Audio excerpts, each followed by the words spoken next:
হুসাইন। আমি বাংলাদেশ থেকে এসেছি। আমার বাংলাদেশের বাসা রাজশাহীতে।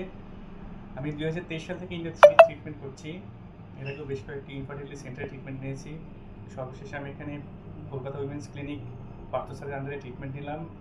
আমার ওয়াইফের পজিটিভ এসেছে এবং এখানকার ট্রিটমেন্টটা খুবই ভালো। বিশেষ করে স্যারকে আমরা 24 আওয়ার আমরা অ্যাভেলেবল পাই হোয়াটসঅ্যাপে। ইভেন প্রয়োজন হলে আমরা হয়তো বা ফোন দিতে সমস্যা বললেও স্যার নিজ থেকে ফোন দেন। এগুলো যারা স্টাফ ওনারা খুব আন্তরিক, যে কোনো বিষয়ে ওনারা হেল্প করেন অল টাইম। ওভারঅলে এই ক্লিনিকের উত্তরোত্তর সাফল্য কামনা করছি এবং আপনারা যারা ইনফার্টিলিটি ট্রিটমেন্ট নিতে চাচ্ছেন নির্দ্বিধায় এই ক্লিনিকে আপনার ট্রিটমেন্ট নিতে পারেন। ধন্যবাদ।